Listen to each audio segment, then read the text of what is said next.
हज़रत हसन बसरी रहशून्य फरमाते हैं कि मुझे मेरी जिंदगी में 4 वाक़ियात बहुत अजीब लगे तो लोगों ने पूछा हज़रत वो कौन से वाक़ियात हैं? आपने फरमाया, पहला वाक़या, एक नौजवान के हाथ में चिराग था तो मैंने नौजवान से सवाल किया कि ये रोशनी कहाँ से आई। तो जैसे ही मैंने ये पूछा कि ये रोशनी कहाँ से आई तो उस नौजवान ने फौरन फूंक मारकर चिराग बुझा दिया और कहने लगा हज़रत जहाँ चली गई वहीं से आई थी।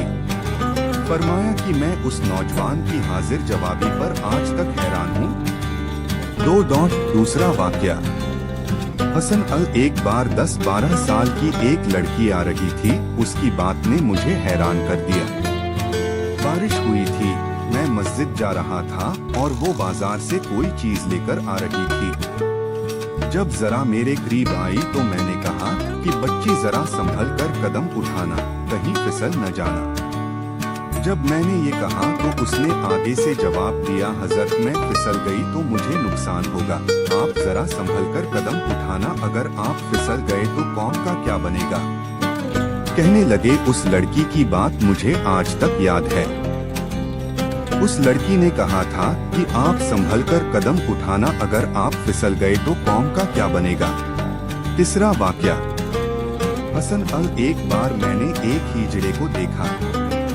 जब उसे पता चल गया कि मैंने उसे पहचान लिया है तो मुझसे वो कहने लगा कि मेरा राज न खोलना, अल्लाह ताला कयामत के दिन तुम्हारे राजों पर पर्दा डालेंगे।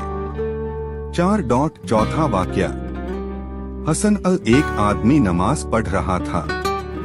उसके सामने से एक औरत रोती हुई खुले चेहरे खुले सर के साथ उसके आगे से गुजरी। जब उसने सलाम फेरा तो उस औरत पर बड़ा नाराज हुआ कि मैं नमाज पढ़ रहा था, तुझे शर्म नहीं आई, तुझे ध्यान नहीं। नंगे सर खुले चेहरे के साथ मेरे सामने से गुजर गई। औरत ने पहले तो माफी मांगी और फिर माफी मांगकर कहने लगी देखो मेरे मियाँ ने मुझे तलाक दे दी है। और मैं उस वक्त गमज़दा थी, मुझे पता न चला कि आप नमाज पढ़ रहे हैं या नहीं। मैं इस हालत में आपके सामने से गुजर गई, मगर मैं हैरान इस बात पर हूँ कि तुम अल्लाह की मोहब्बत में कैसे गिरफ्तार हो कि खड़े हो परवरदिगार के सामने और देख मेरा चेहरा रहे हो।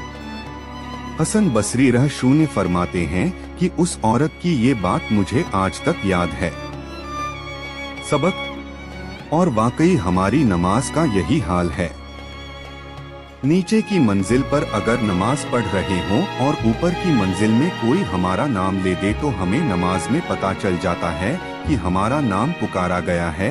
हमारी नमाज की तवज्जह का ये आलम है। प्यारे दोस्तों, अगर आप लोगों को हमारी ये पोस्ट पसंद आई हो और अगर आपको इस पोस्ट से कुछ इल्म हासिल हुआ हो तो नीचे दिए गए शेयरिंग बटन को दबा के बराए मेहरबानी इस पोस्ट को शेयर जरूर कर दे। शुक्रिया।